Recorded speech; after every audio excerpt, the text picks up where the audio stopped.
أهلا وسهلا. تخيلوا أمي الصباح عازمة خالاتي وما في حلويات ونومنا ملخبط، فنحتاج نجيب كل شيء قبل ما تقفل المحلات.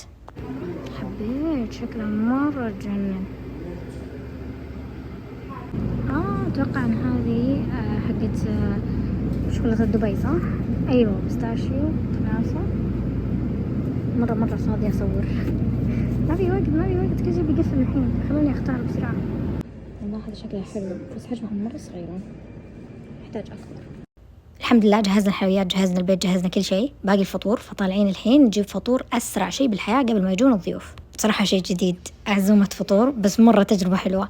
المهم لا تنسون اللايك واشتراكات واكتبوا لي تعليقاتكم تحت، حبيتوا الفكرة ولا لا، وخلونا نروح نجيب الفطور ونجهز. بنات بسألكم الحين تقولون تماز، اللي يبيع تميز تماز، لأن في ناس يطقطقون علي إذا قلت تماز، يقولون إيش تماز هذا. يلا مع بعض نجهز الفطور بسرعة. حبيت صراحة سرعة التجهيز اللي عندي. تخيلوا بنات أسرع شيء صحيت الساعة 9 وجهزت الحلويات، جهزت المعمول وكل شيء، بس ما صورت لكم المعمول اللي من هنا، بس عادي.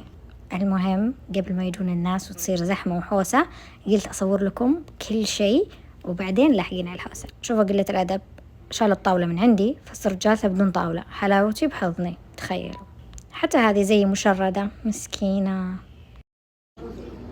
ثانك يو كتاكي. ايش ذا اكسنت اندونيسي؟ طبعا ما كنت جالسة مرتاحة، شوفوني كمان يصوروني وانا اوزع، والرواق يرقصون بأعلى صوت. وبس خلصت العزومة، كانت أسرع شيء بالحياة وخفيفة يا بنات، إن شاء الله بنعتمدها كل عيد، هذه أول مرة نسويها. وآسفة بنات إني ما صورتكم الفطور، بس استحيت يعني خالاتي كبار في السن فبينقدون علي. صبح على الحلوين والزبالة اللي جت تمشي قدامي، لو سمحتي احترم التصوير. اختي عزمتنا الصباح فرايحين نفطر عندها، معلش يعني على المنظر اللي قبل شوي، اعذرونا. يلا خليكم بس على اختي دي، تخيلوا ماخذة كاتشب في شنطتها لانها مدمنة كاتشب، واختي اللي رايحين لها ما تحب الكاتشب، جايبة الكاتشب معها وراجع معها.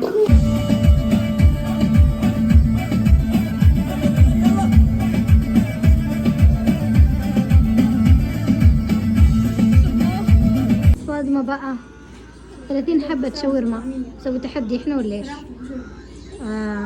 شاورما 30 حبة فلافل، تخيلوا هذه ايش بنسوي عليها مسابقة تحدي الأكل ولا ايش؟ المشكلة ان عددنا مرة قليل.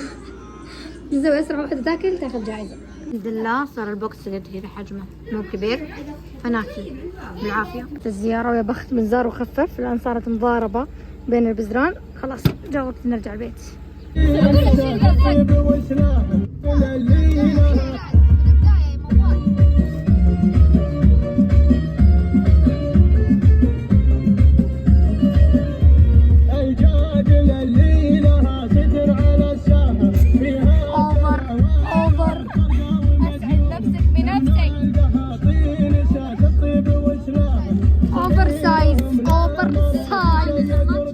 حاسبنا على ماتشا حجم صغير وحط ماتشا حجم كبير، نشكره. اوفر سايز يعني حتى داخله في وجهي، ابعد شوي. شكرا لا وقفت شيلتهم الخايسة وطلبوا ماتشا بذا الحر وبزر ورا يسيح وكتمة، يسمعون الجاد الحبة وهذه لسه تسولف وانا انكتمت. ابغى البيت، عن يصيحون ورا ابغى البيت، رجعوني. جبت الصغار هنا عشان ماينكرافت، تعاونوا مع ماينكرافت. شفتوا طلبت لهم وجبات اطفال. الحين بوريكم الصدمة، مرة انصدمت وانقهرت. المشكلة حتى جايبة عيال اخوي. يلا وديكم عشان ناخذ ماينكرافت، يلا كلهم يحبوا ماينكرافت. بس شوفوا القهر وين. تخيلوا قالت لي تعالي في اي وقت، اهم شيء اللعبة جديدة زي ما هي، تعالي في اي وقت ابدلها لك. اعرف صادقة او لا، طبعا حتى يعني هل انا رايقة اني ارجع مرة ثانية عشان ابدل اللعبة؟ مرة انقهر الصغار، بس عاد شو اسوي. جايين مقصد قباء وهذه نجنة تبي ماتشا في الحر هذا، بس طبعا انا ما عندي حركات المراهقين، مستانسة بظافر. امشي حر برا، دخلنا ناخذ شيء بارد نشرب ونروح ندور عن عباية. كانت راح تموت لو ما جات الماتشا حقتها. اشربي اوه كان في عيد هنا ما درنا عنه. انا باخذ قهوتي ويلا نروح ندور على عباية. صاحبة الماتشا، روحي تخربين تصويري. حالفين أنا والمراهقة هذه نركب ورا ماسكة معنا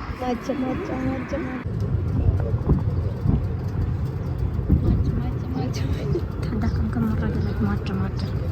كل ما شغلت الكاميرا قالت نفس الكلمة. طبعا هذه الجولف توصلكم من مسجد قبة للحرم، بس احنا راح ننزل سوق قبة عشان نشوف العبايات.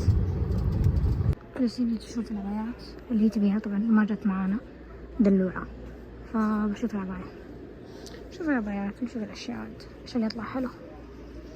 عادي جدا يسولفون معي، فجأة أطلع جوالي عشان أصور. طبيعي خلاص هم تعودوا علي، صاروا يسكتون عني. قلت لازم تصوير بلقات. أيام بلاك بيري كنا نجي هنا مجمع الثريا تخيلوا، ونشتري كفرات وحماية للأجهزة وحوسة. الحين لا معليش، لازم نروح الأبل نفسهم، ما نروح المحلات هذه. الله يا دنيا. وبس هذا كان كامل الفلوج، أتمنى أنكم استمتعتم. والفلوج الجاي إن شاء الله راح يكون في بيتي في الرياض. خلاص يا بخت من زار وخفف لأني مرة طولت عندهم. لا تنسون اللايك والاشتراك وتعليقاتكم الجميلة، ومع السلامة.